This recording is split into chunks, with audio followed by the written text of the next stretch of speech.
Some scholars say that smoking is haram. I'd like to know what's your opinion.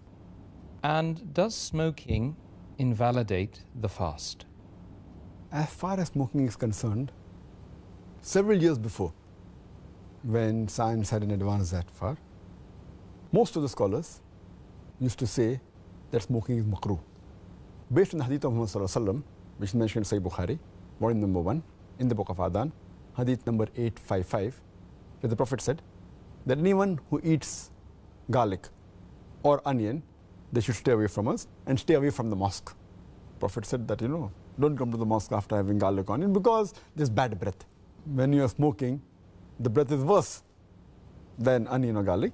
So based on this hadith, therefore garlic and onion doesn't become haram, it was makruh. So based on this hadith, scholars give the fatwa that smoking is makruh. But now, after science has advanced, we have come to know that smoking is nothing but it's a slow poisoning. Tobacco in any form, whether smoking, cigarettes, whether bidi, whether tobacco and hookah, whether chewing tobacco, all forms of tobacco contain nicotine and tar. And we know it's nothing but slow poisoning. That is the reason most of the non-Muslims also, they agree that smoking is haram. Not only the Muslim world, even the non-Muslim. That is the reason they put a statutory warning on the cigarette packs. They put a statutory warning saying cigarette smoking is injurious to health. Or in some countries, it mentioned general surgeon's warning or surgeon general's warning. Smoking is injurious to health. And anyone gives the ad, whether in newspaper, in the magazine or television, it is compulsory that they have to highlight the statement, smoking is injurious to health. So I'm not talking about the Muslim world, even the non-Muslim world agrees that smoking is nothing but slow poisoning. And today, according to statistics, the World Health Organization says that every year more than 4 million people die only because of smoking. And if you count the other forms of tobacco, it will be much more.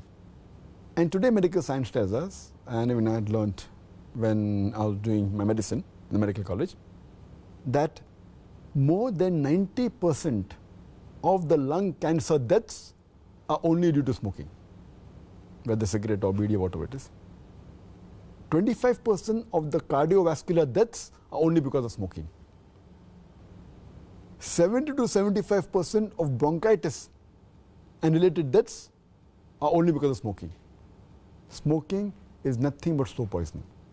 It blackens your lips, blackens your gums, your fingertips, it damages your lips, it damages your esophagus, it damages your stomach, and it can cause constipation, it can cause loss of appetite, it can cause loss of libido, your sexual power gets suppressed, it can cause immunity to the drugs you take, and it reduces the defense of your body. And you can only give a talk on why smoking is haram, and I've given a talk on dietary laws in Islam, and I've covered this topic in detail. Time doesn't permit me here. But based on all these various research, there are today more than 400 fatwas. The majority of the scholars, they agree that smoking is haram, and all form of tobacco is haram. There may be certain scholars of certain countries, including this country where I come from, India, they say it is makruh yet. But most of the scholars, otherwise, throughout the world, majority of them, they agree that smoking is haram. Allah says in the Quran, in Surah Araf, chapter number 7, verse number 157, that you follow the prophet, the unlettered prophet who's mentioned in your law and scriptures. And further it says that this prophet asks you to do things which are good for you, tayyib for you. So take what he gives it to you, what is lawful and good. And he prohibits things which are khabis, things which are unlawful, things which are bad for you. So what a prophet gives, what he gives you which is good, take, and he prohibits you things which are khabis, unlawful, you have to abstain from it. This is the law. And Allah says in the Quran, in Surah Baqarah, chapter number 2, verse number 195, make not your own hands the cause of your own destruction, indicating that do not kill your own self. Because smoking is nothing but slow poisoning, it comes under this category, something like suicide. Slow poisoning, every puff you take, you reduce your life. So based on this, there are more than 400 fatwas saying that smoking is haram. And furthermore, this is one of the major reasons why it's haram. Furthermore, Allah says in the Quran, in Surah Araf, chapter number 7, verse number 31. Eat and drink, but do not be extravagant. Allah says in Surah Isra, chapter number 17, verse number 27, that do not be extravagant, do not be a spendthrift. For verily, a person who is a spendthrift is a brother of the Satan, is a brother of the devil. And we know that when we smoke, it's nothing but extravagance. It's nothing but taking a pound note or a few pounds, or taking a dollar note, the green dollar bill, or a pound, and lighting up with fire. When we smoke, when we light the cigarette, it's nothing but burning money, whether it be rupees, whether it be dollars, whether it be pounds, whether it be riyals. It's nothing but extravagance, which is haram in Islam. And you can give a list of reasons why it's haram.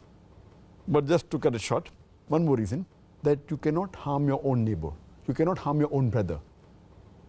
And in smoking, when you exhale out the smoke, it causes more damage to your neighbor. Passive smoking is more dangerous than active smoking.